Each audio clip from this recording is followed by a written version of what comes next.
las diapositivas, así vamos comentando un poco de qué se trata. Dale. Bien. Bueno, como les había comentado, el tema va a girar en torno a las metodologías de evaluación de programas y políticas públicas. La idea que tengo planteada, digamos, en el transcurso de estos minutos sobre los cuales estamos por discutir, es un poco hacer una introducción de en qué consiste la evaluación de impacto y de dónde viene y por qué se está volviendo tan popular la evaluación de impacto dentro de las políticas públicas.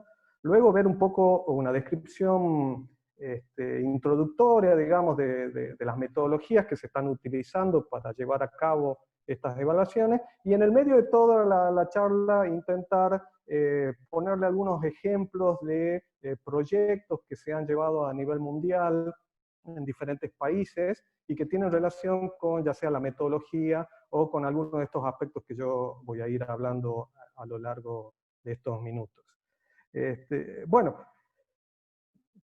yo diría que los últimos 20 años aproximadamente, un poco impulsado por los organismos internacionales de financiamiento, el Banco Mundial, el Banco Interamericano de Desarrollo, la CEPAL para Latinoamérica, programas de Naciones Unidas, un poco también ayudada por las universidades y el sector académico, los investigadores, el tema ha empezado a tener mucha utilización en los diferentes países. En parte, los organismos internacionales y principalmente los organismos internacionales de financiamiento han visto en esta herramienta de evaluación de impacto un elemento importante para decidir los fondos que distribuyen a los diferentes países. ¿Bien? Y eso ha sido, digamos, la gran plataforma del desarrollo y de, como les digo, de las experiencias que se están haciendo de estas metodologías a nivel mundial. Bueno, les comento un poco de dónde viene la génesis de estas metodologías.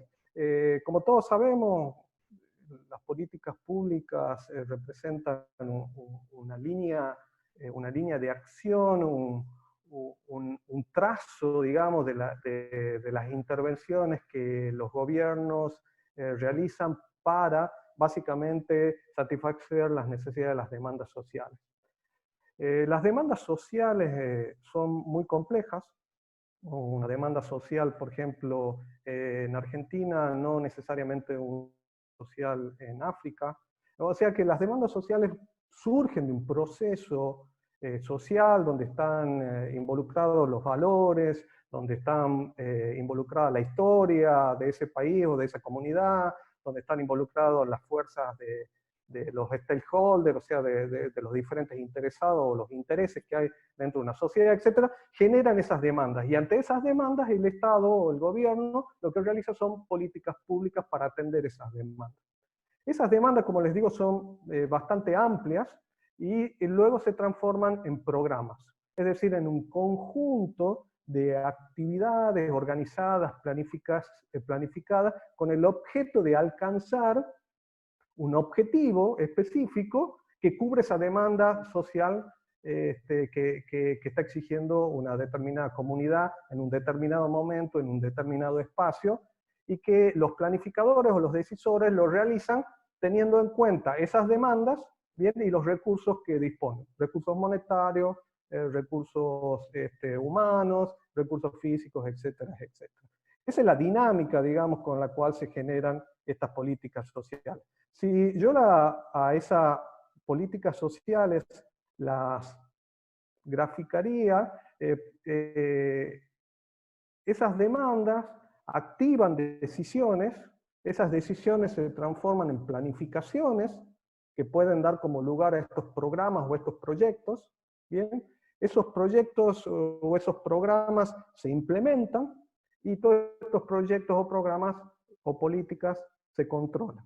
Y esos controles generan a su vez una retroalimentación hacia los decisores para volver a rearmar sus planificaciones para satisfacer de mejor manera, digamos, esas demandas sociales a las cuales tienen por objetivo. Bien, ahora, ¿cuál es el problema más grande? Cuando uno lo mira, digamos, a este círculo de la gestión pública o este ciclo de la gestión pública gráficamente parece una cosa relativamente sencilla, ¿ya? Pero quienes están en la gestión pública pueden saber que cualquiera de estas etapas desde el reconocimiento de las demandas sociales, la planificación, la implementación, el control, son pasos de estos ciclos o etapas de este proceso de gestión pública que son altamente complicados, digamos, y complejos de abordar. ¿Bien? Ahora, la planificación no es una cuestión sencilla.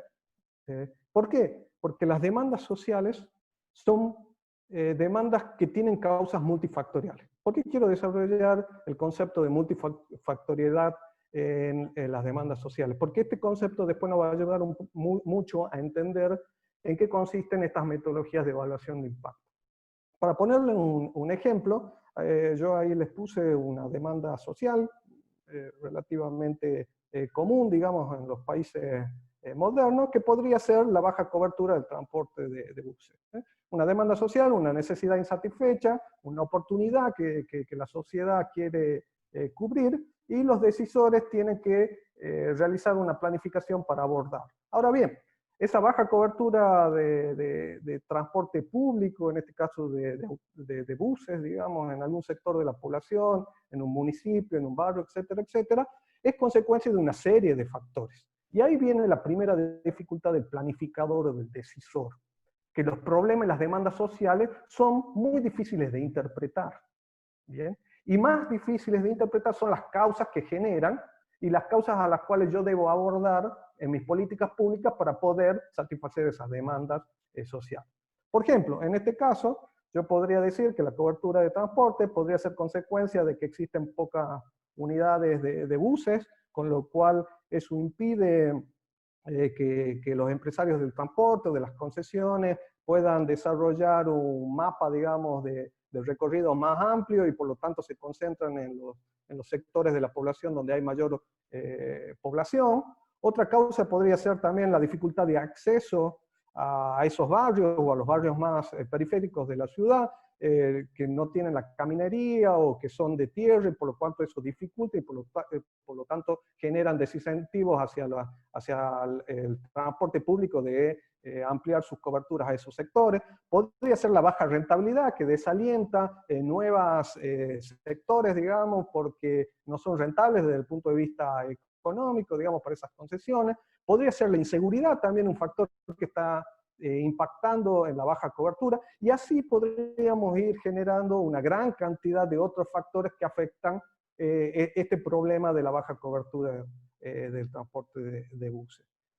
Inclusive muchos de estos factores a su vez podrían estar interrelacionados, y a su vez podría haber otros factores que afecten en diferentes niveles, ¿no? De hecho, una técnica que se utiliza para la identificación de demandas sociales y para la identificación de causas de demandas sociales es un instrumento que se llama árbol del problema, en el cual uno, a partir de un problema principal, que en este caso podría ser la baja cobertura de transporte de buses, va identificando las causas-efectos, para tener un mapa, digamos, de causas-efectos, y poder después el decisor abordar con su planificación algunas de estas causas en su programa de gobierno o en sus políticas públicas. ¿Bien? Por ejemplo, si esto fuera cierto, posiblemente un decisor podría decir que para mejorar la cobertura del transporte público de ómnibus en la municipalidad, se podría hacer un programa de financiamiento o renovación de flotas, junto con un programa de inversiones en, por ejemplo, acceso a los barrios periféricos para que estos buses puedan acceder. Bien, y con lo cual nos enfocaríamos básicamente a desarrollar una planificación o una política que esté enfocada en particular, por ejemplo, a estos aspectos, y dejar estos aspectos sin una cobertura específica en mi planificación. Bien, ahora, una vez que yo he definido mi planificación, he definido cuáles son las causas a las cuales yo quiero abordar a efectos de satisfacer esa demanda social, bien, debo generar el movimiento de todos los recursos para implementarlo, y una vez que lo comienzo a implementar, tengo que empezar a controlar esa ejecución de ese programa o de esa política. Bien, yo no me voy a concentrar en cómo se hace la planificación ni cómo se implementa. De hecho, observo que entre los participantes hay muchos participantes que tienen muchísima experiencia en la implementación de políticas públicas, con lo cual estaría de más que yo pueda explicarlo al tema y las dificultades que representan estas implementaciones, pero me voy a concentrar en el control, básicamente. Bien, en esta etapa que retroalimenta, digamos, este proceso de tomar decisiones, planificar, ejecutar y controlar. De hecho, en el mundo de la administración, en el mundo de la gestión, las tres etapas básicas del proceso de gestión es planificar, e implementar y controlar. ¿Bien? Ahora bien, este control de la gestión pública se puede realizar o se realiza, mejor dicho, en todas las etapas, ya sea de planificación, de implementación o de cierre, utilizando una serie de datos de tipo cuantitativos o cualitativos, bien, orientados a controlar los recursos que se han utilizado, orientados a controlar las actividades que se han realizado, orientados a controlar las salidas o los resultados que estas políticas han generado o estos programas han generado en su implementación.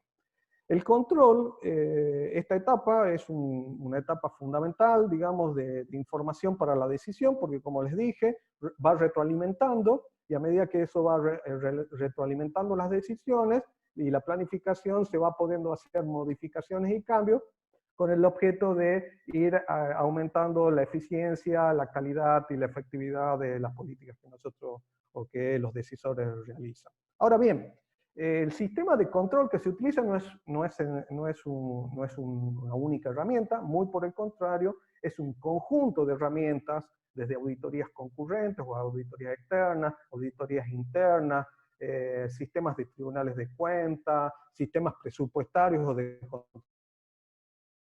sistemas de costos, sistemas de medición a través, por ejemplo, de tableros de comando, tableros de indicadores y herramientas de evaluación. ¿Bien? Con lo cual, la evaluación es una herramienta del proceso de control. Ahora, esa evaluación o las evaluaciones que nosotros podemos realizar, o las evaluaciones que se realizan, los distintos tipos de evaluaciones que existen, son básicamente tres. Una evaluación que se conoce como evaluación ex ante, ¿bien? Que se produce durante la etapa de planificación o de decisión, ¿bien? En la literatura está muy desarrollado, de hecho hay un libro muy famoso de Fontaine de hace varios años atrás, un chileno, sobre el desarrollo de proyectos públicos y sus metodologías de evaluación ex ante, ¿bien? Donde hay distintos tipos de evaluaciones ex ante, que son evaluaciones que lo que tratan de buscar es si tiene sentido llevar a cabo esa planificación, ¿bien? Y si tiene sentido asignar los recursos que están planificados y que esos recursos a priori, digamos, de su implementación, tengan una estimación de que van a generar algún beneficio hacia la sociedad. Hay básicamente tres tipos de evaluaciones ex ante: la evaluación que se llama evaluación privada, evaluaciones económicas y las evaluaciones sociales. En esas tres tipos de evaluaciones, lo que yo busco son distintos intereses. En la evaluación privada lo que busco es la rentabilidad del que lo ejecuta. En la evaluación económica, la rentabilidad de los factores económicos, y en la rentabilidad, en la evaluación social, cuánto ganan las diferentes comunidades de la implementación de un proyecto en particular. O sea, son tres ópticas de evaluación que se pueden realizar en esa etapa de planificación. Después hay otro tipo de evaluación que se denomina evaluación concurrente, que se realiza durante la ejecución de las políticas públicas o de los programas, y hay una evaluación que se llama evaluación ex post y que hoy se conoce como evaluación, básicamente evaluación de impacto, que es sobre el tipo de evaluación a la cual yo me voy a referir en particular. ¿Bien? Porque esta evaluación lo que hace es medir los resultados de esas políticas y de esos programas que estoy por llevar a cabo. Entonces, un poco para centrarnos, yo me voy a centrar en particular en esta etapa, digamos, y voy a dejar los otros tipos de evaluaciones que les he comentado en particular. Bien, ahora, ¿por qué tiene sentido o por qué nos interesaría hacer evaluación de impacto? Bueno, una de las razones por las cuales me interesa hacer evaluación de impacto es que yo, a través de la evaluación de impacto, puedo determinar y medir cuál ha sido el resultado que ha generado específicamente una política o un programa que he llevado a cabo. Como lo hemos visto, una demanda social y la cobertura o satisfacción de una demanda social puede ser consecuencia de múltiples factores. ¿Bien? Y en la evaluación de impacto lo que yo quiero es conocer cuál ha sido específicamente la contribución que ha generado el programa o política que yo haya determinado. ¿Bien? Por lo tanto, me podría interesar saber si yo hago un programa de aportes de dinero, de transferencias a madres, cuánto ha sido cuánto ha generado el resultado de esa política, por ejemplo, en la reducción de la malnutrición de sus hijos, por ejemplo, podría ser, por decir, en este caso, un objetivo que podría haberme planteado en la evaluación de impacto. De todas maneras, vamos a ver otros casos mucho más puntuales. ¿Por qué podría haber otra razón de hacer evaluación de impacto? Porque los stakeholders, los stakeholders son los grupos de interés. Cuando yo realizo un proyecto o realizo una intervención en una comunidad, hay múltiples actores que están interesados en esas intervenciones. Podrían ser, por ejemplo, la asociación civil de la comunidad, podría ser un grupo de aborígenes o de indígenas, por ejemplo, podrían ser los docentes de las escuelas de la zona, podrían ser los sindicatos, podrían ser las familias, podrían ser las mujeres.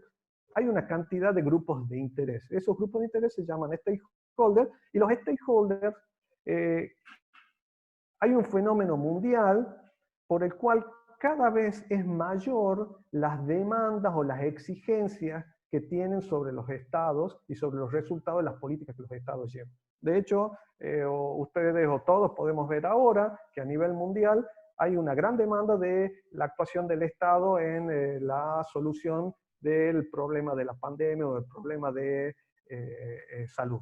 ¿Bien?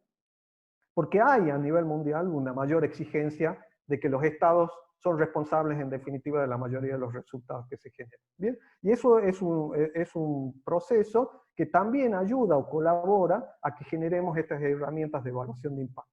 ¿Bien?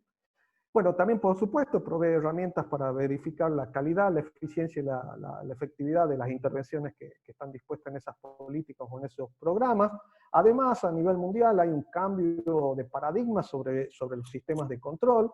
Los estados en general tienen controles operativos y la cultura de control está orientada mucho hacia políticas de castigo, ¿bien? Hoy hay un enfoque sobre una visión más de control de gestión de las políticas públicas y de la actuación del Estado en sus intervenciones, de tratar de controlar si efectivamente esas políticas están acorde con los objetivos estratégicos que se van planteando. ¿Bien? Y en este caso la evaluación de impacto es una herramienta básica de control estratégico. ¿Bien?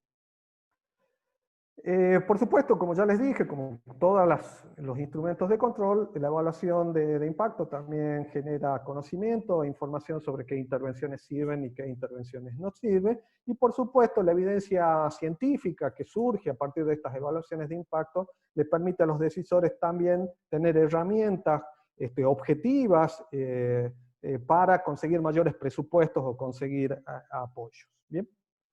Ahora, ¿qué se entiende por evaluación de impacto? Bueno, en primer lugar, la evaluación de impacto es un tipo, como ya les comenté, un tipo específico de evaluación que lo que trata es de buscar son las causas y los efectos y tratar de identificar si las acciones que yo realizo son efectivamente las que han generado los efectos que después nosotros vemos en los resultados de la aplicación de esas políticas. ¿Bien? Lo que va a hacer esta metodología es comparar una situación actual versus una situación final que se llama situación con proyecto. Ya lo vamos a ver con un esquema un poco más sencillo de entender. Esta evaluación de impacto se basa en datos reales de la ejecución de esas políticas. ¿Bien? Se compone de muchas metodologías cuantitativas y cualitativas. Si bien yo voy a hacer referencia solo a los instrumentos cuantitativos que se están usando para la evaluación de impacto, pero quiero aclarar que también hay una cantidad de otras herramientas cualitativas que se incluyen, digamos, dentro de estas evaluaciones. Bien, y las evaluaciones de impacto también se hacen en forma complementaria dentro de todo el sistema de control de programas de intervención pública. ¿Qué preguntas nos podríamos llegar a responder cuando hacemos una evaluación de impacto? Bueno, por ejemplo, nos podríamos preguntar cuál ha sido el impacto de las becas de estudio, por ejemplo, un programa que se dedique a financiar becas a jóvenes universitarios, y podríamos evaluar si esos aportes de dinero a esos grupos realmente ha mejorado la asistencia y el rendimiento académico de los becarios. Podría ser una pregunta que me podría interesar si tengo un proyecto de esas características. Podrían, quizás si yo tengo un proyecto o se está ejecutando un proyecto de inversión de reemplazar letrinas por baños, cómo esas inversiones impactan en la reducción de ciertas enfermedades en esas familias que son asistidas con estos proyectos. No sé, podríamos preguntarnos cuál es el efecto de un programa de formación o de terminalidad de secundaria en los beneficiarios, o cómo esa terminalidad secundaria puede haber impactado en su mejora en la empleabilidad. Podríamos también estar interesados, por ejemplo, si una ley, cómo es esa ley, si realmente ha impactado, por ejemplo, la reducción de los índices de asalto o arrebato, por ejemplo, que es un tema justamente muy del momento. O sea que podríamos hacernos múltiples preguntas y podríamos tener múltiples respuestas utilizando la evaluación de impacto.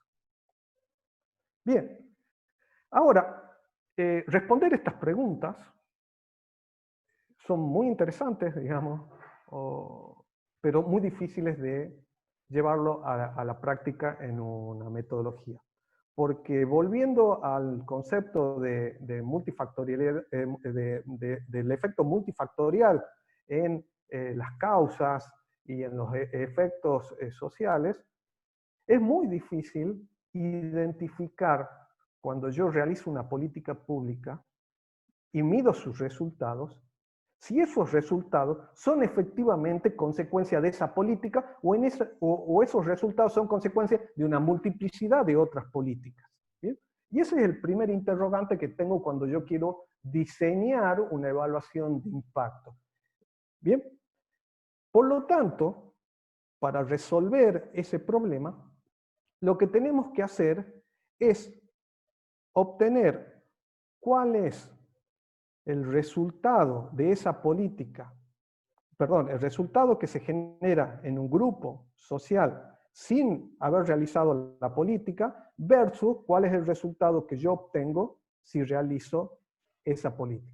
La diferencia del resultado entre haber realizado la política y no haberla realizado la política, ese diferencial que sería llevado a términos cuantitativos, si bien no lo vamos a ver en términos cuantitativos, sería este alfa.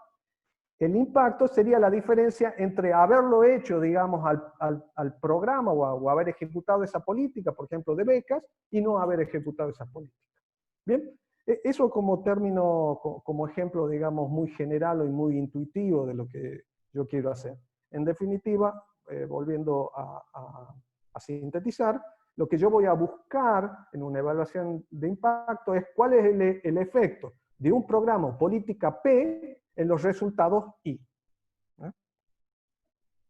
Veamos por ahí un caso un poco más concreto, ¿ya? Y un poco también discutir esta dificultad que hay para identificar los impactos. ¿Bien? Ahí les acabo de poner una diapositiva sobre un resumen sobre un proyecto que se llama Proyecto de Pisos de Cemento para la Felicidad en México. ¿Bien? Eso es un proyecto o una política, un programa que ha llevado a cabo el gobierno de México, que consistía básicamente en financiar o realizar aportes monetarios a familias de escasos ingresos para la realización de 50 metros de cemento, 50 metros cuadrados de cemento en sus casas. Bien, donde el Estado ponía los materiales, bien, y donde las familias o los grupos sociales o las asociaciones ponían la mano de obra para la realización. ¿Cuál era el efecto esperado, digamos, de este programa? Era que las familias que tienen pisos de cemento reducen una serie de enfermedades asociadas, sobre todo parasitarias, asociadas a niños. Por lo tanto, el efecto que uno esperaba, o que espera, en definitiva, es que el Estado aporte estos fondos, genere estas mejoras en las casas, y que esas mejoras generen una reducción de la incidencia de ciertas enfermedades parasitarias en los hijos menores de edad de esas familias. Bien, cuando uno lo mira, digamos, a esta cadena de cambio de Theory of Change, o sea, la cadena de causas-efectos que generaría este proyecto, la primera pregunta que nosotros nos haríamos, si yo lo ejecuto ese proyecto y pasados 5 años evalúo o mido la cantidad de niños que tuvieron enfermedades parasitarias, bien, y vemos que hay una reducción, digamos, de los niños con enfermedades parasitarias que han participado en este proyecto, o en las familias que han participado dentro de este proyecto, la primera pregunta que uno se podría decir, sí, o que podría cuestionar, digamos, siendo, si ustedes quieren, como abogado del diablo, es decir, bueno, pero en realidad la reducción de la incidencia de estas enfermedades parasitarias no ha sido en consecuencia del programa de financiamiento de estos 50 metros cuadrados de cemento, sino que ha sido consecuencia de una gran cantidad de otras políticas que ha llevado el Estado. No solo esta, sino también porque, por ejemplo, ha mejorado los servicios de salud cercanos a la población, porque ha implementado políticas de capacitación a las madres sobre sistemas alimenticios o sobre sanidad alimenticia, etcétera, etcétera. ¿Bien? Con lo cual, si ustedes observan en este ejemplo, capaz que quede un poco más claro, es que es muy difícil, cuando yo mido los resultados de una política, poder saber que exactamente las mejoras o reducciones que se han producido en esos indicadores han sido consecuencia de este problema. ¿Bien? Ese es un tema central, digamos, en la discusión de la evaluación de impacto. Bien, bueno, entonces la respuesta científica o la respuesta técnica a esa dificultad que pueden existir es usar una serie de metodologías que básicamente existen 3 metodologías. ¿Bien? Estas metodologías se basan en comparar la línea base, ya les voy a comentar bien de qué se trata una línea base, y una línea de comparación, intentando minimizar la incidencia de estos factores externos al proyecto que yo estoy evaluando. Esos modelos se llaman modelo experimental clásico, o modelos cuasi experimentales, y después modelos que se llaman modelos no experimentales. Me voy a concentrar en particular en los 2 primeros, que son los de mayor uso, bien, y que en la mayoría de la bibliografía y de las experiencias que hay de evaluación de impacto se utilizan, y les voy a comentar algo relacionado con los modelos no experimentales para aquellos que dominan un poco más los temas estadísticos o cuantitativos que se pueden usar. Bien, voy a pasar entonces a ver cómo este problema, ¿ya?, de eliminar estos factores externos, puedo hacerlo a través de este modelo experimental. Bien, ¿en qué consiste este modelo experimental? Cuando yo estoy por iniciar la implementación de un proyecto público de cualquiera de las características que estuvimos hablando, un subsidio o becas al sector estudiantil, fondos destinados, no sé, a inversiones públicas, programas de capacitación, etcétera, etcétera. Bien, lo que voy a hacer al inicio de ese proyecto es seleccionar de la población objetivo del proyecto que yo estoy por decir una muestra. Bien, y luego de esa muestra tomar 2 submuestras aleatoriamente que se va a llamar muestra o población o de control y población de tratamiento. Bien, Les voy a poner un caso que capaz que ilustre mejor esta situación. Hay un proyecto de hace varios años atrás en México que se llama el programa Progresa, y luego se llamó el programa Oportunidades. Es un programa muy semejante, pero muy semejante al sistema, a la UACH que tenemos nosotros en Argentina. Es básicamente un subsidio, una transferencia monetaria hacia las familias de escasos recursos, de bajos ingresos, condicionadas al cumplimiento de algunos aspectos, entre los cuales la familia que quiere obtener, digamos, esta transferencia monetaria debe certificar de que su hijo ha sido enrolado en una escuela, bien, y tiene que certificar de alguna manera que ha tenido los controles de salud básicos de prevención que exigen las normas sanitarias. Bien, entonces es bastante semejante al programa de AWACH que nosotros tenemos. Bien, en este programa, básicamente lo que se hizo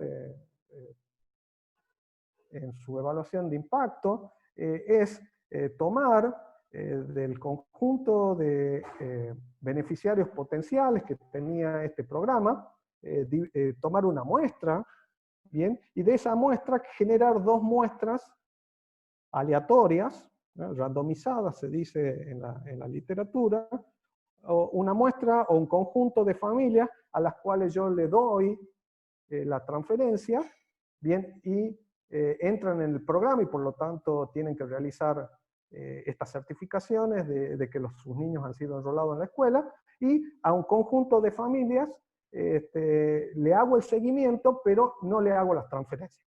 ¿Sí? En definitiva, lo que yo hice para hacer el estudio es de una población total, bien, tomar una muestra, ¿no? Que ustedes lo ven ahí en el gráfico, bien.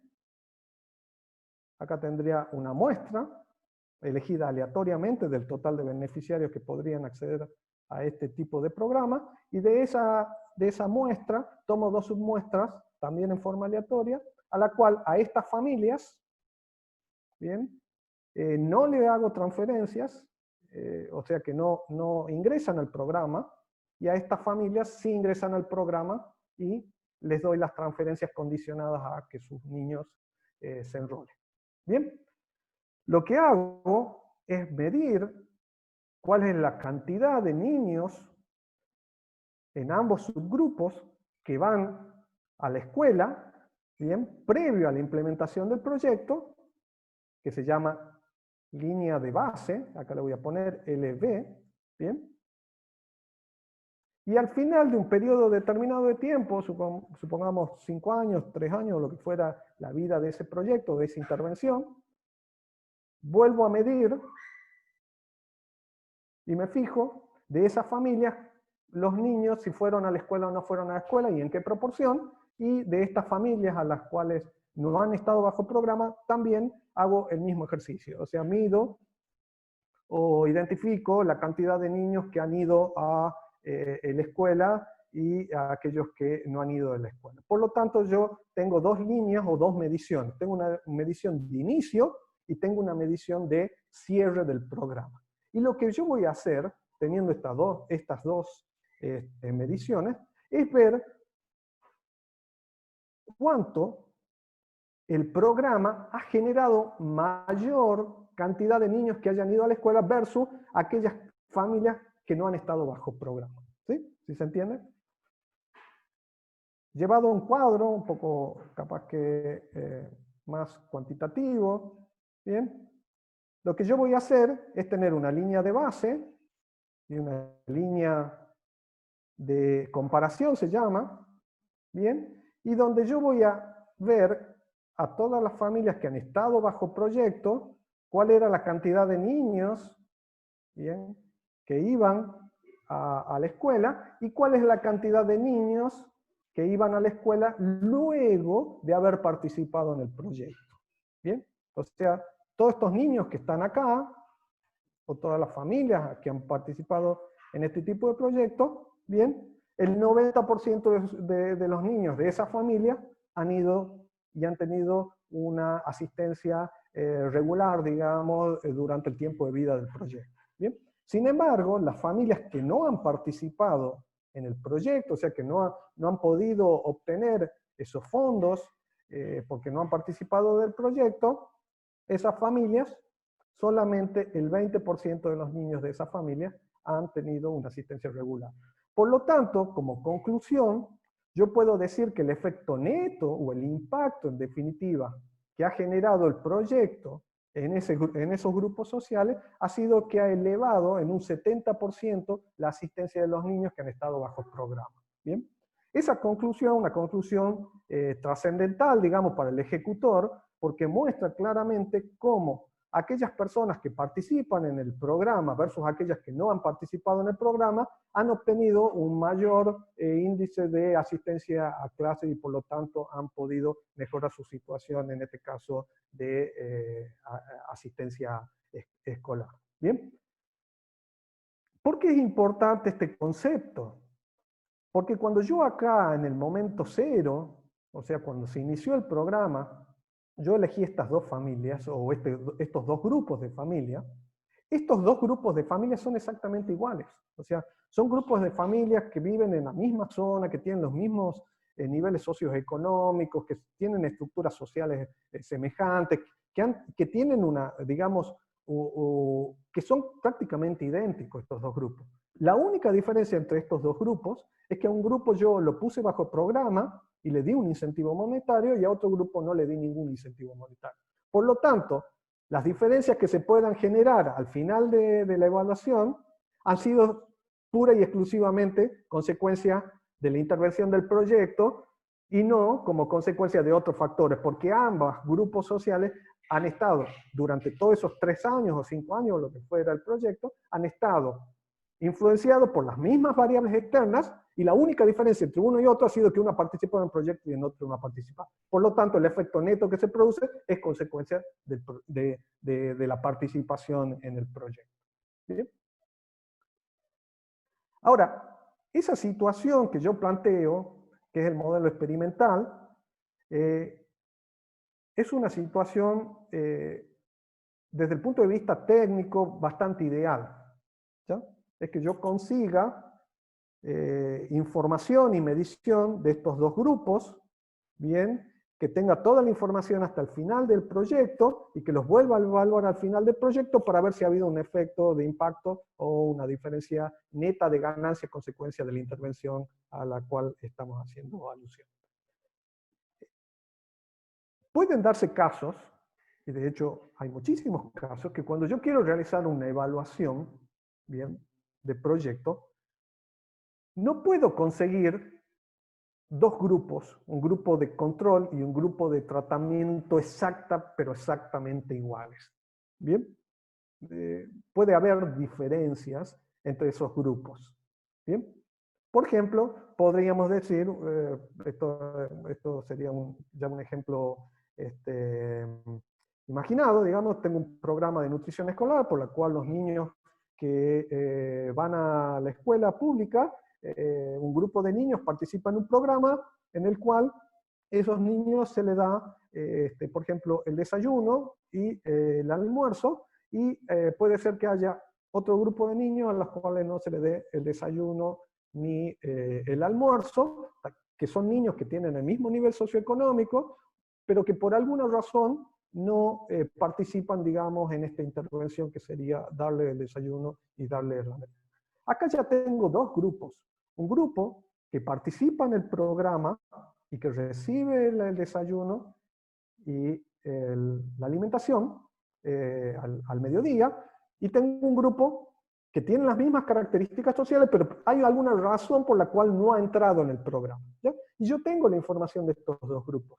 Ahora, la diferencia entre estos dos grupos puede ser que no sea cero, o sea que los dos grupos no sean exactamente iguales, ¿ya? Pero también los puedo usar como fuente para la evaluación de impacto. En este caso, se usa un modelo que se llama modelo cuasi experimental, ¿ya? Donde en realidad uso la misma característica del modelo experimental, ¿ya? Evalúo o mido cuál, por ejemplo, en este caso, es la nutrición de los niños por ejemplo, en este caso, cuál ha sido la nutrición de los niños que están participando en el proyecto, ¿bien? Y cuál es la cantidad de nutrición que tienen los niños que no participan en el proyecto por alguna razón, ¿no? Podría, no sé, quizás aquellos que no participan, puede ser que no sé, tengan conflictos intrafamiliares por los cuales no participan y no llegan nunca temprano, por lo tanto no comen o van muy irregularmente y por lo tanto no reciben la asistencia de alimentación. Podría haber múltiples factores, pero en definitiva, este grupo, el 20% de los niños está bien nutrido y en este caso el 10% de los niños está malnutrido. O sea que hay una diferencia ya inicial entre los dos grupos. ¿Bien?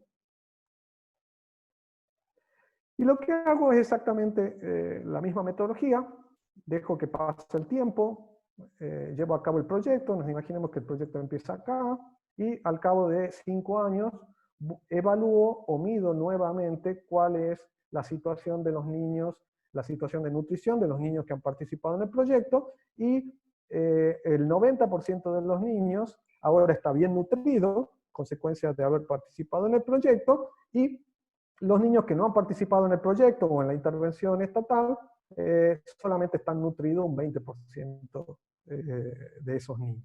Bien, como ustedes observarán, ¿ya? Ha habido un cambio en el nivel o en la cantidad de niños que están mejor nutridos como consecuencia de la intervención, pero sin embargo entre ambos grupos sigue existiendo una diferencia.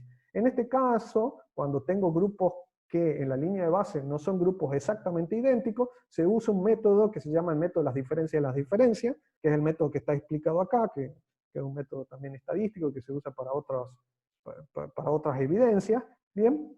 Y que en este caso, si bien acá cuando yo mido el efecto final que ha tenido la implementación, yo podría decir que el 70%, o mejor dicho, que gracias a la implementación del proyecto, un 70% más de niños han tenido condiciones de mejor nutrición gracias al programa. También hay una diferencia de nutrición acá que ya era previa, digamos, al programa, que era equivalente al 10%. Por lo tanto, en realidad el efecto, se dice efecto neto del proyecto o de la intervención, no ha sido exactamente del 70, sino ha sido del 60, porque ya previamente ambos grupos ya tenían una diferencia de nutrición por alguna razón que yo no conozco, pero que está dada porque los dos grupos a los cuales yo hice el análisis no son necesariamente los mismos grupos. Bien, por utilidad, por uso, tanto este modelo, que es el modelo cuasi experimental, como el modelo experimental son son los de mayor utilidad y los que están mucho más desarrollados en la teoría y en la técnica de evaluación de impacto. Ahora, también les hago una aclaración, podría darse casos que yo no tenga un grupo de control y por lo tanto no pueda comparar, podría darse, ¿ya? Y por lo tanto tenga información. Los datos en la evaluación de impacto son centrales, si no tengo datos no puedo medir, y si no puedo medir no puedo hacer la evaluación de impacto. Y hay situaciones en las cuales yo puedo haber empezado a ejecutar un proyecto, ¿bien? Puedo tener información de base del grupo al cual, o el grupo de tratamiento, que es el grupo al cual están bajo programa, ¿bien? Y puedo saber cuál es el resultado de ese grupo que está bajo programa cuando termine la evaluación, ¿ya? Pero capaz que nunca pude hacer un grupo de control para ver las diferencias. Bueno, en ese caso hay una serie de técnicas estadísticas que se llaman modelos antes-después, que usan series temporales y algunas metodologías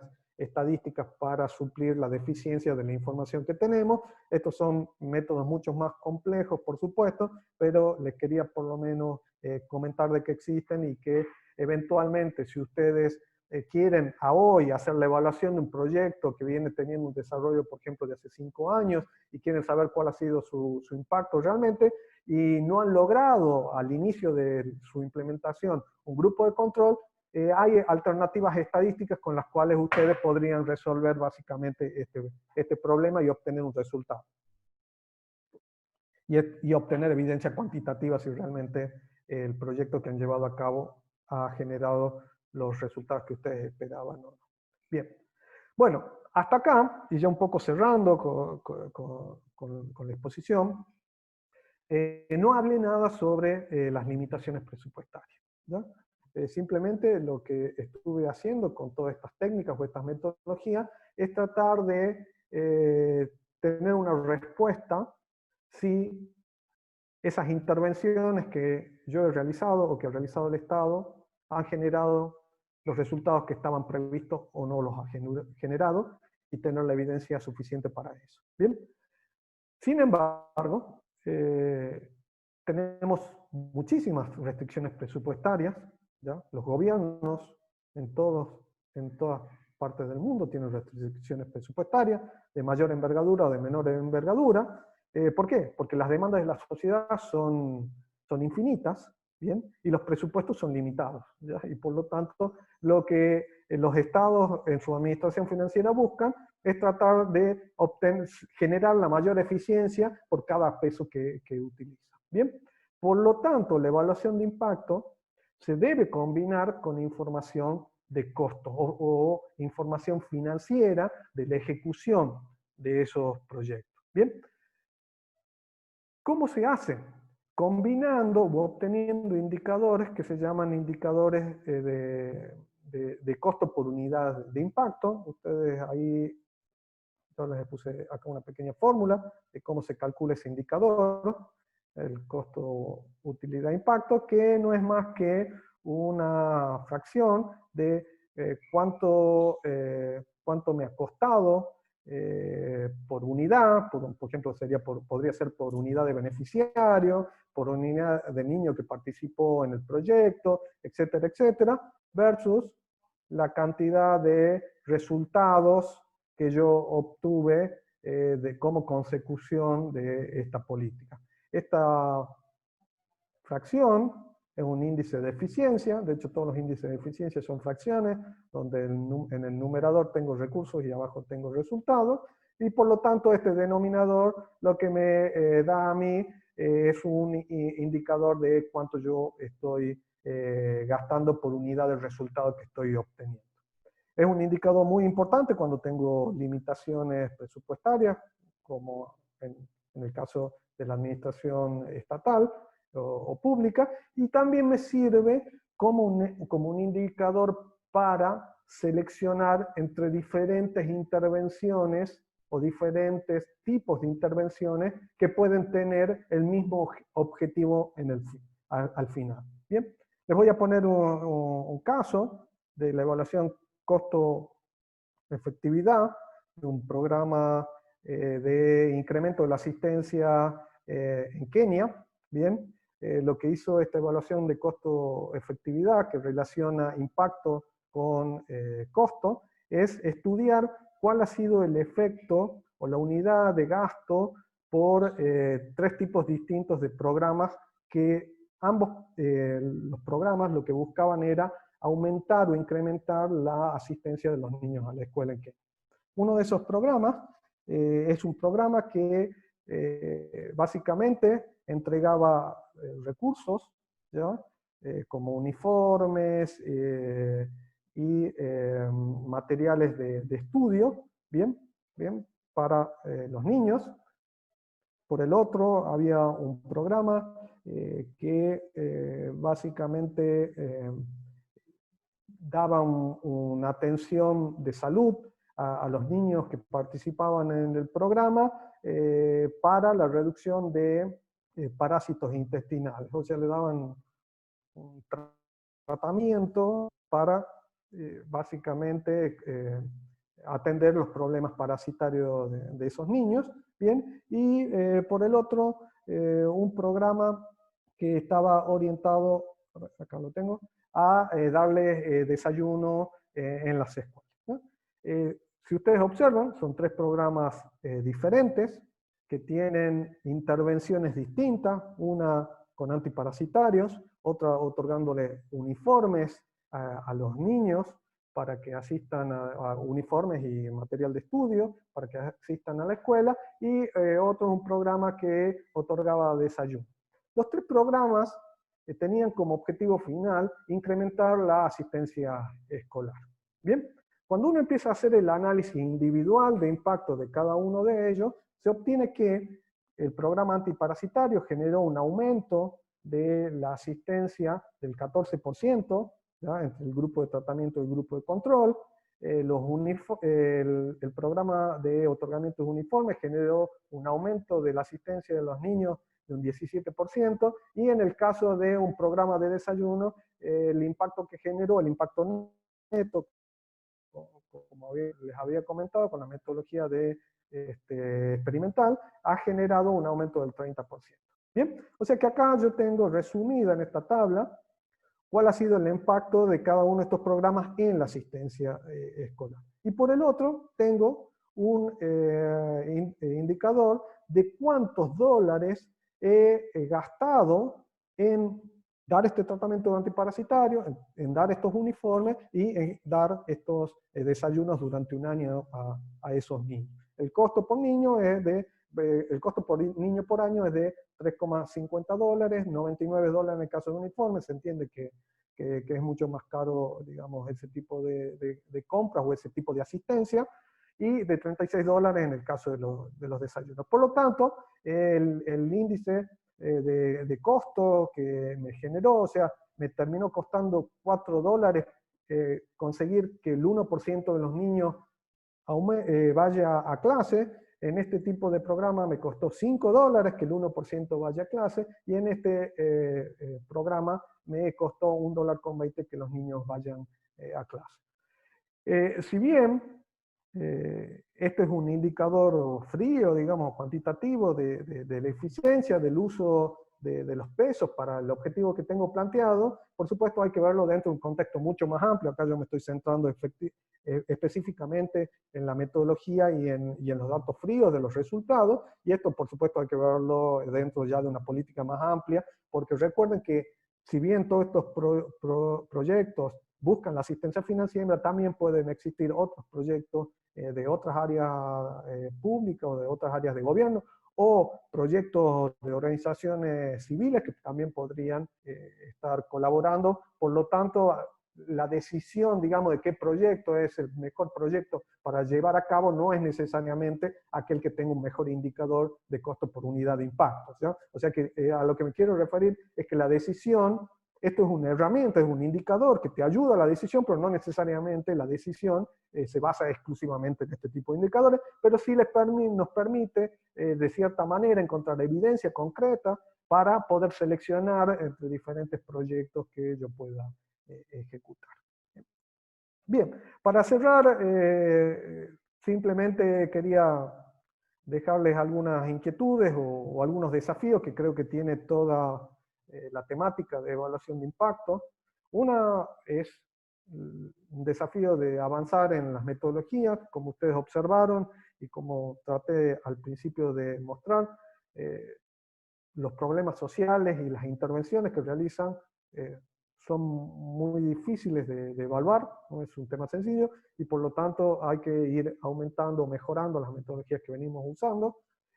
Otra es, un gran desafío es crear una gran Big Data, digamos, una gran base de datos con información de programas ejecutados, de indicadores, que nos sirvan como base de conocimiento para poder realizar políticas públicas que sean mucho más eficientes en el uso de los recursos, mucho más específicas a los resultados que queremos y con la mejor de las calidades posibles. ¿Bien?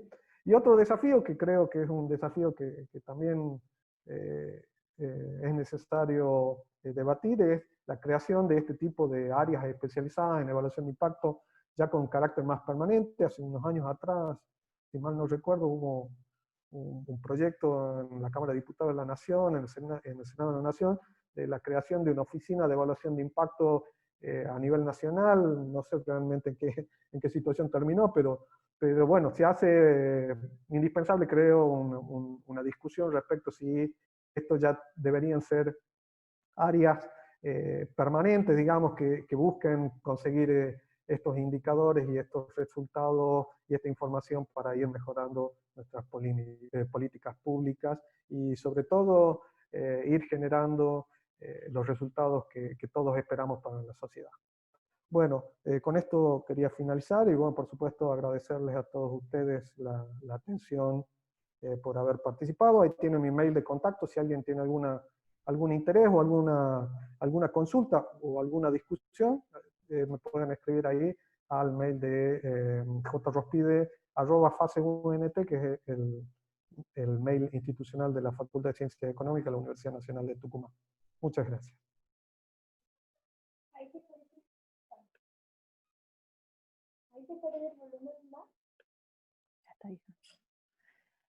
Bueno, muchas gracias, Jorge. Extremadamente interesante y actual tu planteo. Hemos estado recogiendo con José María las preguntas que iban llegando por el chat, son varias. José, vos tenés las primeras, te diría que empecemos, quizá nos podríamos organizar, hacemos 3 preguntas, Jorge contesta y luego hacemos otra ronda, cosa que no se nos superpongan y podamos brindar claridad a los participantes. José. Bien, perfecto, perfecto. Bueno, muchas gracias, Jorge. La verdad que te reitero las palabras de Florencia, muy enriquecedora, de mucha actualidad y muy necesaria en estos momentos. Bueno, creo que siempre las mediciones de impacto son una necesidad que tienen los gobiernos y cualquier tipo de gestión. Pero bueno, te transmito algunas de las preguntas que iban llegando de los asistentes. Hugo Díaz tiene una pregunta, dice de que en la evaluación de programas sociales, algunos autores sostienen que se utilizan solo datos cuantitativos y otros mixtos, cual y cuantitativo. Y tiene una pregunta con una afirmación dentro, dice, teniendo en cuenta la falta de recursos humanos formados en evaluación, ¿qué tipología recomienda? Yo ahí agregaría otra pregunta. ¿Tenemos falta de recursos formados en evaluación o tenemos los recursos humanos suficientes? Bueno, ampliaría un poquito. Después Fátima Moyano pregunta, dice si las políticas públicas de un Estado pueden hacer una evaluación de impacto si no se mide la pobreza para evitar la estigmatización.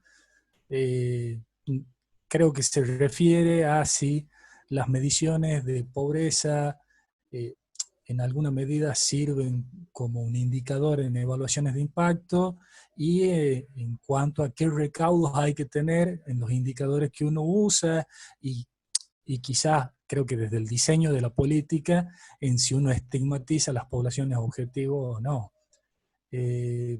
Lucas Tapia dice, buenas tardes, tengo 2 preguntas para el magíster. Una, dentro del gobierno de Cava está la unidad de evaluación dentro de gobierno, que se encarga de las evaluaciones de impacto de todos los programas y políticas dentro del mismo.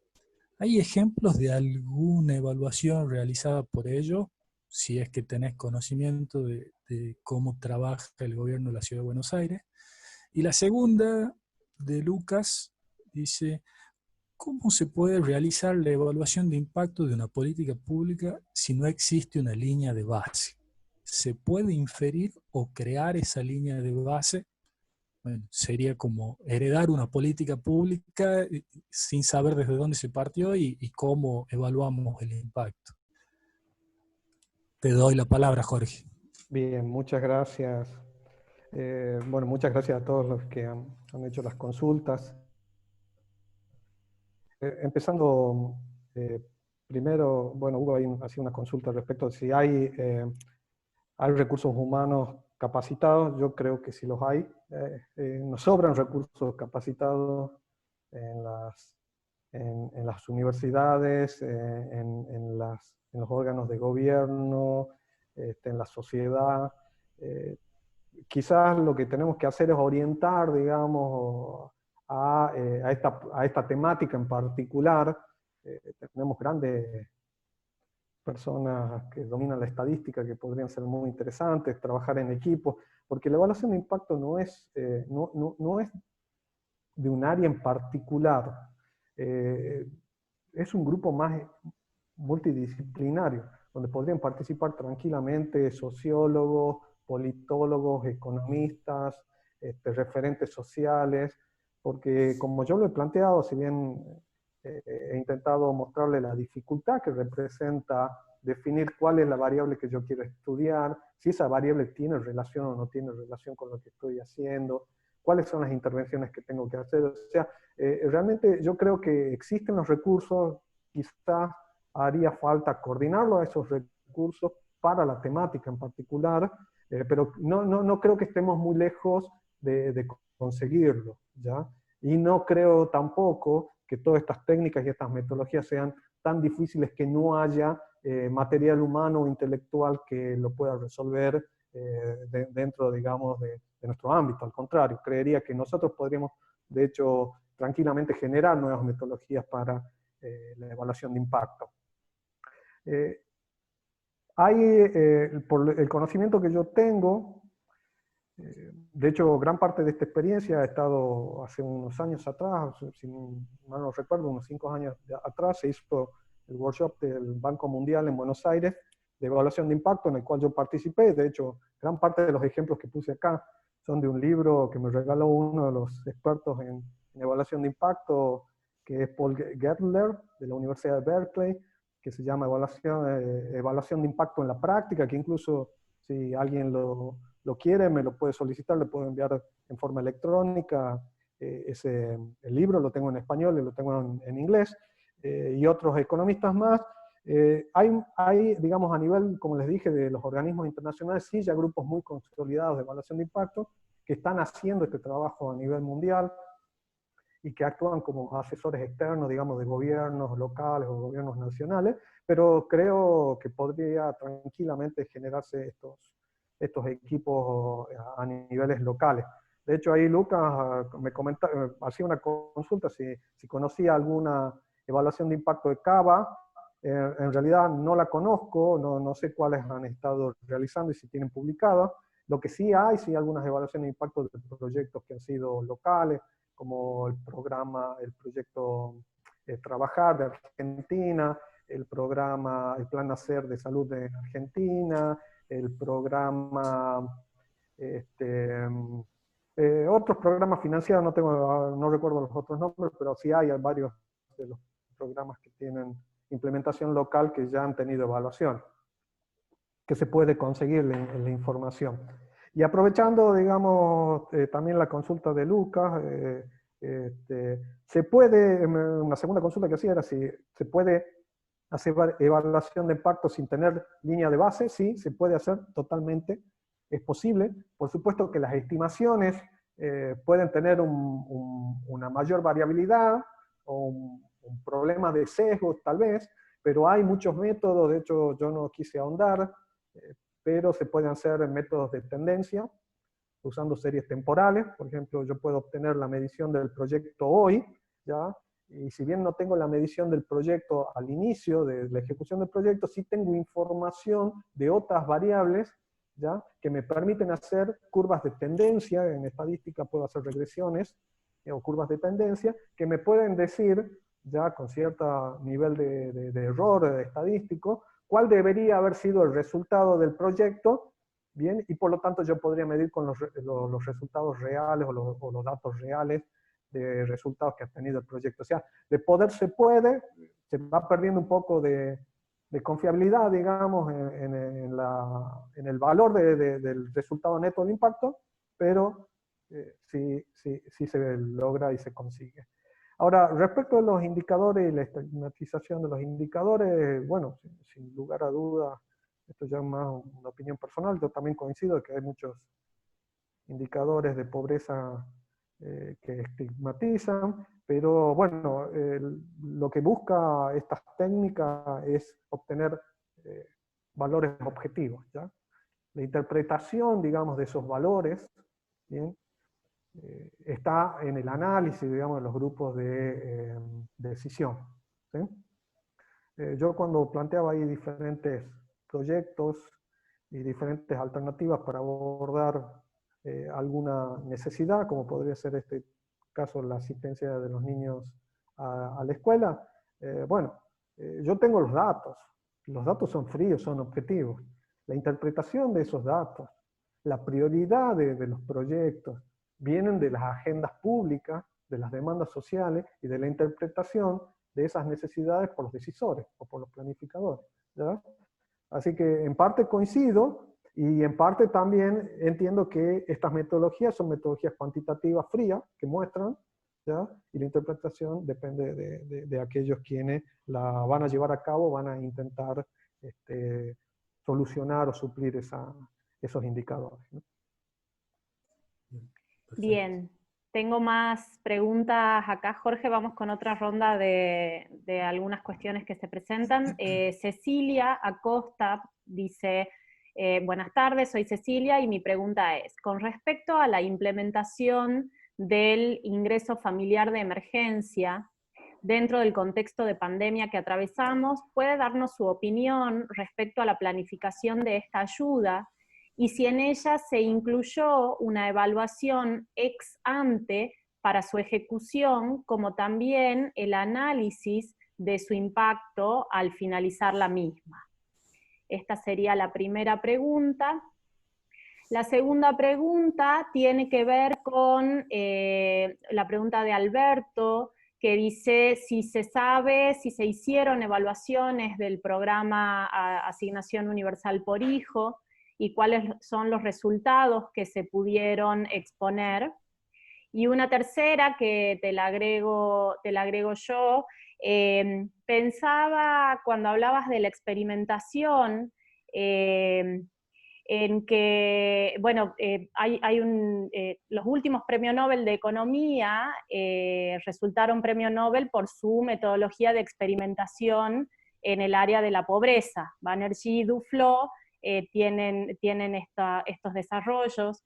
Y yo me acordaba cuando Banerjee y Duflo empezaron con sus experimentos, sobre todo en África, del dilema ético que se presentaba al momento de la experimentación, porque estamos con un grupo al que se le provee el programa y un grupo en principio con las mismas condiciones al cual no se le provee.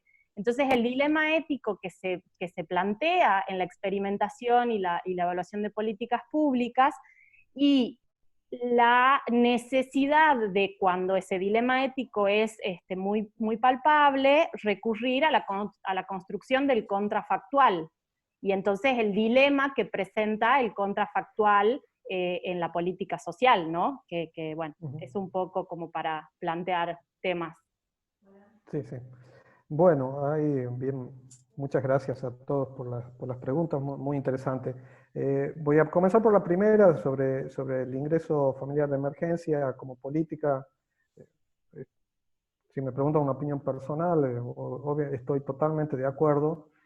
Son situaciones inesperadas que requieren la asistencia del Estado a las familias que están en peores condiciones de afrontar una situación inesperada como la que nos está pasando, y sin lugar a duda creo que ha sido una muy buena iniciativa. Por supuesto que esa iniciativa tiene un costo, y ese costo obviamente deberíamos todos afrontarlo, pero también tiene una cantidad de reducción de costos sociales que podrían generarse si no se la implementara. O sea, si ustedes quieren, yendo a estas metodologías, yo podría haber dicho qué pasaría si no la doy y cuáles serían los resultados o costos sociales que eso representaría, versus si hago esta política y tengo estas condiciones, digamos, digamos, de cobertura, en este caso monetaria, para las familias de menos recursos o más vulnerables, digamos, dentro de la sociedad. Así que creo que sin lugar a dudas ha sido una política efectiva, digamos, incluso en los resultados que nosotros estamos viendo. Respecto de si la AWACH ha tenido evaluación de impacto, les digo la verdad, no sé, pero podría consultarlo en la base de de evaluación de impacto que tiene el Banco Mundial, si se ha realizado. Lo que sí estoy seguro que en el caso del programa Progresar Oportunidad, que es un modelo, un reflejo, digamos, en México, que incluso es anterior a la UACH de Argentina, sí ha habido evaluación de impacto. De hecho, Paul Gerber ha sido uno de los evaluadores de ese impacto, y los resultados que ha tenido en México han sido impresionantes. De hecho, por eso, con la evidencia que habían obtenido del programa Progresar inicial, el gobierno después vuelve a relanzarlo como programa Oportunidades, y bueno, de hecho ahí en uno de los cuadros que yo puse están los resultados, si quieren después lo pueden rever un poco en la diapositiva, pero ha tenido grandes resultados.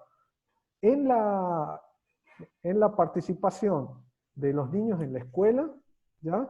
Y en la reducción de enfermedades de niños en edad escolar, ¿ya? Porque recuerden que estos programas le exigen que las madres, las familias, envíen a los hijos a la escuela y los certifiquen y le hagan los controles médicos, que son fundamentales en la primera infancia, ¿ya? Que son fundamentales para el crecimiento del niño y para su desarrollo incluso intelectual en el futuro, etcétera, etcétera, ¿no? O sea que no les puedo asegurar que haya de la UH de Argentina, pero sí de un programa semejante, y por lo tanto uno podría esperar, ¿ya?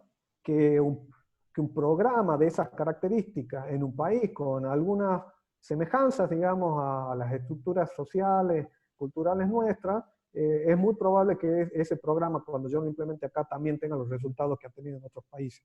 De hecho, esto se va generando una base de datos de intervenciones que van demostrando qué intervenciones están teniendo resultados, bien, para que esas intervenciones representen experiencias exitosas que después se puedan replicar como políticas o programas en otros países, ¿ya? Y esa es en definitiva la intención que está haciendo estos organismos internacionales con la evaluación de impacto. Respecto a la última pregunta, bueno, es una pregunta muy asociada hacia la metodología. Le agradezco la pregunta porque realmente la deficiencia, o mejor dicho, la desventaja que tiene el modelo experimental, es decir, de tomar un grupo de tratamiento y seleccionar un grupo de control, la peor desventaja es el problema ético. O sea, ¿por qué yo dejo a personas que necesitan fuera de programa solamente por una razón científica, digamos, para medir el impacto? ¿Bien? Bueno, pero ese problema ético no es nuevo en las metodologías. Por ejemplo, cuando yo quiero desarrollar o aprobar un medicamento, yo realizo una metodología exactamente igual en la medicina. Busco un grupo de pacientes, enfermos cardíacos, supongamos, o personas que tienen coronavirus, ¿verdad? Y lo pongo bajo programa, o sea, le medico una vacuna o un tratamiento médico, y elijo un grupo de personas que tienen coronavirus y le doy un placebo. ¿Bien? O sea, le doy una medicación que no tiene ningún efecto, por lo menos conocido. ¿Sí? Y ahí también hay un problema ético de por qué yo ingreso a alguien o no, y por eso hay todo un protocolo ético por el cual quien quiere ingresar en ese tipo de experimentos, se les dice cuáles son la situación, y la persona no sabe si es grupo de tratamiento o grupo placebo. ¿Bien? Entra dentro de la investigación o del modelo experimental y se realiza. Pero es una gran limitación, yo creo, como lo señalan ahí. Ahora, desde el punto de vista científico, es lo mejor, ¿bien? Pero independientemente de que esto no se pueda hacer, por lo que fuera, por las regulaciones, por una cuestión de lo que fuera, puede usar un modelo cuasi experimental que los resultados que obtenga son muy buenos también, y está demostrado, digamos, a lo largo de todas estas experiencias de evaluación de impacto que generan resultados exitosos también estos modelos. ¿Bien? Bien, ¿cómo estamos para seguir, Jorge? ¿Tenemos algunas preguntas más? ¿Te parece que Sí, vamos sí, con...? sí. Buah, buenísimo. Sí. Entonces, Gabriel dice, mi consulta tiene que ver con saber si en la evaluación del impacto de la política pública se realiza un relevamiento de opinión o percepción de los destinatarios de dicha política sobre la valoración o importancia que le asignan a la existencia de la política en cuestión. Esta es una de las preguntas. La próxima pregunta dice Ignacio, dice, ¿puede la evaluación de impacto ir midiéndose en varias etapas? Por empezar con un impacto positivo y terminar con un impacto negativo neto a lo largo del tiempo. Y la tercera, bueno, la última de esta parte, como ciudadana común, dice Juliana, quiero presentar un proyecto de ayuda social o solución ambiental, por ejemplo. ¿El Estado puede hacer viable la ejecución de mi proyecto o para ello debo trabajar en un organismo del Estado? Esta pregunta es un poco muy práctica. ¿Te parece que vamos hasta ahí? ¿O querés? Sí, totalmente, ¿Sí? totalmente. Okay. Bueno,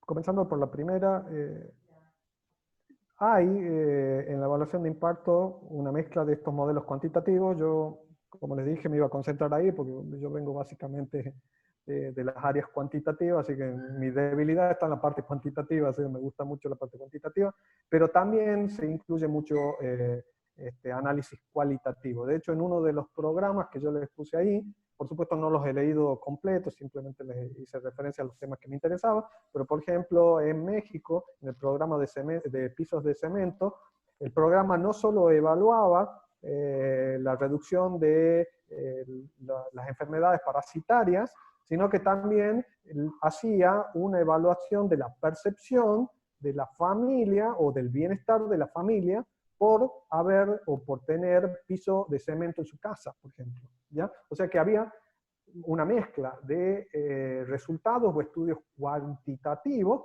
y también de cualitativos de cómo ellos sentían que ese proyecto había generado un mayor bienestar, digamos, para su familia. Sin lugar a duda, si yo vivo en una casa donde tengo pisos de tierra, bien, y luego tengo piso de cemento, eso podía generar una mayor satisfacción a la familia. ¿Bien? O sea que sí se complementan.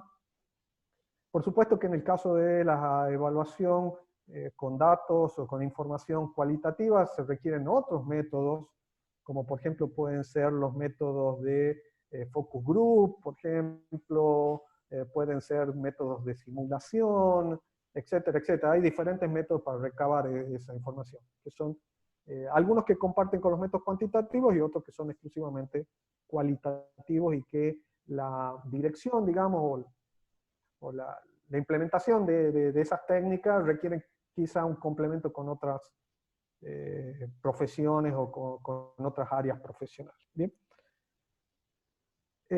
Otra pregunta es si la evaluación de impacto se puede hacer en diferentes etapas y podría darse que las evaluaciones de impacto en diferentes etapas den diferentes resultados. Sí, es posible, es muy posible que pase. En realidad, cuando se implementa un proyecto, se suele hacer una evaluación de impacto de medio término, se suele llamar, ¿bien?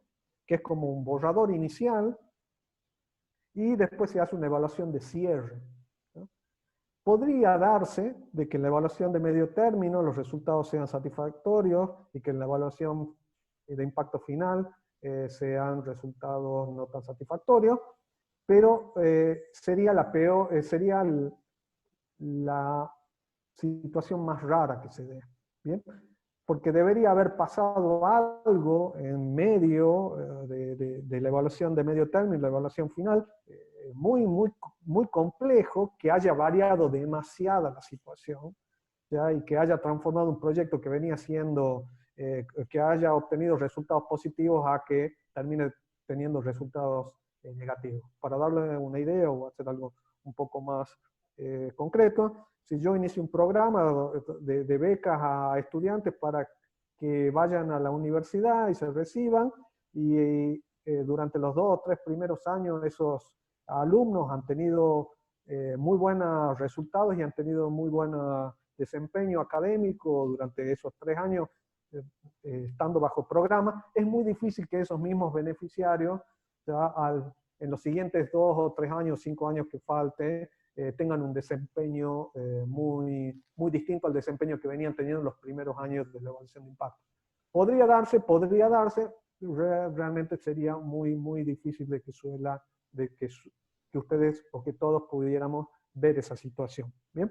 Y bueno, después ya de Juliana ha hecho una pregunta un poco más práctica, no me animo yo a responderla, debería por ahí responderla a los organismos estatales que intentan, pero creo yo que un proyecto bien elaborado, con fundamentos, bien formulado, creo que tiene cualquier decisor estaría interesado en llevarlo a cabo. O sea que si usted me pregunta y si me pregunta Juliana, yo la motivaría a que los presente, digamos, y que seguramente va a obtener respuestas favorables, no me cabe duda. Bien, Jorge, mucha gente consultando sobre el material que expusiste en esta conferencia, y hay muchas más consultas prácticas de asistentes que están emprendiendo proyectos y que les gustaría tener tu orientación. ¿Podrías compartirnos de vuelta tu correo electrónico para que toda esta gente pueda quizá comunicarse por este medio con vos? Así se sacan las dudas. Estamos casi Sí, totalmente. a 2 horas de la cita, y bueno, me parece que ya podríamos... Ahí tiene, perdón, Sí, Florencia, ahí tienen mi mail, pero si ustedes quieren, yo les podría facilitar el libro de evaluación de impacto en la práctica, donde están desarrollados, por supuesto, estos temas también, y por supuesto mucho más desarrollados de lo que hemos podido en esta introducción. Así que si alguien está interesado, lo podría bajar, son gratuitos y son de libre uso, no hay copyright o algún problema de copyright, porque son elaborados por el Banco Mundial. Y bueno, y eventualmente si alguien por ahí tiene algún pedido un poco más específico, me podría enviar un mail y yo le envío. Tengo materiales también de evaluación de impacto de CEPAL, y tengo algunos otros libros de evaluaciones y de discusiones respecto de metodologías de evaluación. Así que totalmente disponible cuando ustedes quieran. Y bueno, en la Escuela de Gobierno seguramente yo les puedo facilitar para que la Escuela de Gobierno los tenga para alguien que esté interesado, y seguramente en la especialización en políticas públicas, en administración y política pública que se está por hacer en forma conjunta, estos temas los discutiremos ampliamente. efectivamente. José, te cedo la palabra. Bueno, perfecto. Bueno, primero, antes que nada, agradecerte, Jorge. Realmente creo que tu conferencia y tu exposición ha sido muy interesante. Creo que es evidente por la participación de los asistentes que creo que si continuamos podríamos seguir largo y tendido con preguntas y nuevas inquietudes, porque el tema prácticamente es inagotable. Así que agradecerte mucho tu generosidad, y bueno, esperamos con ansia encontrarnos y reencontrarnos a través de nuevos programas de la Escuela de Gobierno y también en la especialización que hacías alusión. Así que muchísimas gracias. También quería aprovechar para ratificar de que tenemos muy buenos profesionales y muy buenos recursos humanos que tienen toda la capacidad y que de hecho vienen haciendo evaluaciones de impacto. Sin ir más lejos, quien me acompaña, la licenciada Correa Deza, trabajó en su momento en evaluaciones de impacto del Banco Interamericano de Desarrollo, si no me equivoco, dentro de la provincia. Corregime, Flor, si me estoy equivocando, pero y no fue la única oportunidad. Muchas veces los organismos de crédito multilateral están muy interesados en este tipo de evaluaciones de impacto, bueno, porque de alguna manera, si hacen apuestas con recursos económicos, quieren tener algún tipo de seguimiento respecto a los resultados que arriban los gobiernos. Así que sin lugar a duda, creo que este tipo de herramientas son muy importantes, de enorme relevancia, son una fuente de información tanto para evaluar las políticas públicas que ya se han llevado a cabo, como para también diseñar las nuevas que tenemos por delante y tomar decisiones al respecto. Y estoy convencido que en nuestra provincia tenemos profesionales de amplia trayectoria y mucha capacidad. Bueno, de nuevo agradecerle a las autoridades, a la ministra de Gobierno y Justicia, la doctora Carolina Vargas Iñace, al decano de la Facultad de Ciencias Económicas, el contador José Luis Jiménez, a la vicedecana de la Facultad de Ciencias Económicas, y sobre todo los asistentes. Creo que el hecho de que participen de este tipo de programas, de que se inscriban y de que tengan esta iniciativa por seguir formándose y seguir capacitándose, habla de los grandes desafíos que tenemos por delante. Creo que estamos viviendo tiempos que para todos son difíciles y que representan un enorme desafío. Estoy convencido que la capacitación y adquirir nuevas herramientas para fortalecer nuestras competencias personales, desde la función de gobierno, funciones académicas o incluso desde la sociedad como ciudadanos, nos van a llevar a ese futuro deseado o a esa nueva normalidad como se le llama hoy. Invitarlos a que sigan participando de estas conferencias, que visiten la página de la Facultad de Ciencia Económica, la página de la Escuela de Gobierno, donde van a estar al tanto de las nuevas ofertas académicas y de nuevas conferencias que vamos a seguir desarrollando en este ciclo Eje 2020. Agradecerle a Florencia de nuevo por su acompañamiento en esta conferencia y sus aportes, como disertante, como moderadora y como miembro de este equipo de la Escuela de Gobierno. Bueno, sin más, desearle unas buenas noches a todos y que nos quedemos en casa y nos sigamos cuidando. Muchas gracias. Bueno, gracias José. Jorge, muchas gracias de vuelta. Un placer, la verdad, escucharte. Muchas gracias a quienes participaron y nos estaremos reencontrando en la próxima conferencia de este ciclo. Muchas gracias y buenas noches.